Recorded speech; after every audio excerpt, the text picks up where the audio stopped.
मला असं वाटतं आता बस झाला, आता आपण काहीतरी वेगळं बनलो संघर्षाला असतो. कंटाळलात तुम्ही की नाही, वादाला कंटाळलात? कामाला नाही, मी काम करणार. वादाला कंटाळलात? वादाला कंटाळले मी आता, आणि ते वाद करत राहतात. अशी व्यक्ती केवळ संघर्ष आणि वाद याला कंटाळून मागे होणं हे कुठेतरी खटकतं. खरी आपली गोष्ट की काय होतं, एक लिमिट असते, त्या लिमिट नंतर माणसाला सगळं नको वाटतं. तर लिमिट संपलेली आहे. त्याच्यामुळे असं वाटतं राजकारण सोडून काम करणार मी. काही लोक किती जग लावतात. आता आमच्या इथलं काल मंत्री बोलला, भीक मागून काही मिळत नाही. आम्ही भीक मागायलाच कधी जात नाही, मी देत आले. मी कधी असा हात नाही केला लोकांकडे. असा हात करणारे खूप आहेत, मी असा हात करून देते. तुमच्यासारख्या फायर नेत्या मंत्रिपदापासून का अलिप्त राहिल्या किंवा का मंत्रिपद मिळू शकलं नाही? कधी असं वाटतं की का दरवेळी आपल्याला मंत्रिपद हुलकावणी देतं?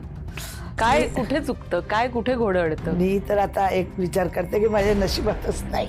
हा संघर्ष उत्पन्न कसा झाला आणि कधी दोन्ही बाजूनं किंवा तुमच्या बाजूनं कधी हा रिझॉल्व्ह करायचा, हा संपवण्याचा प्रयत्न झालेला होता का? मी सन्मानाने नाव घेते. कधी मी त्यांचं नाव घेताना आदरणीयच बोलते. मी त्यांना साहेब बोलते. मी कधी वादात नाही. पण त्यांची मुलं जी आहेत, आणि आता आमच्याकडे सभागृह नेता झालेला त्यांचा पुतण्या, हे वाद निर्माण करतात. हे वडिलांना सांगतात, धृतराष्ट्र असतो ना, आज कौरव पांडवाची लढाई झाली नसती.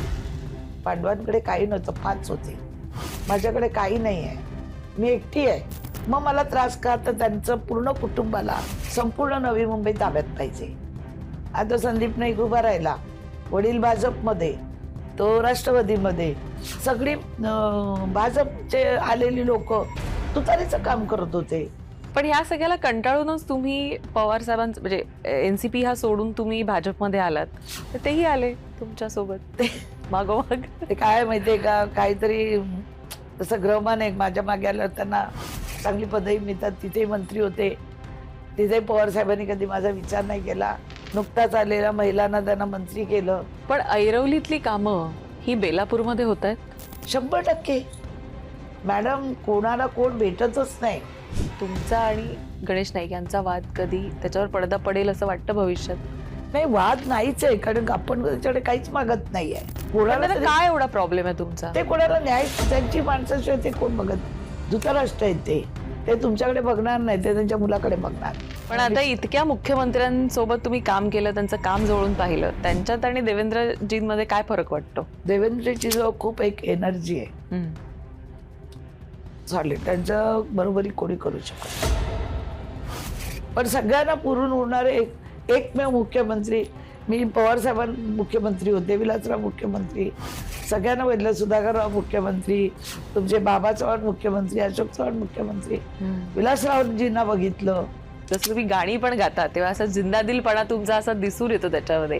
आज आमच्यासाठी कुठलं गाणं गाल? माझं एक फेवरेट गाणं असं आहे, जिंदगी हर कदम एक नई जंग है, जीत जाएंगे हम, जीत जाएंगे हम, तुम अगर संग हो.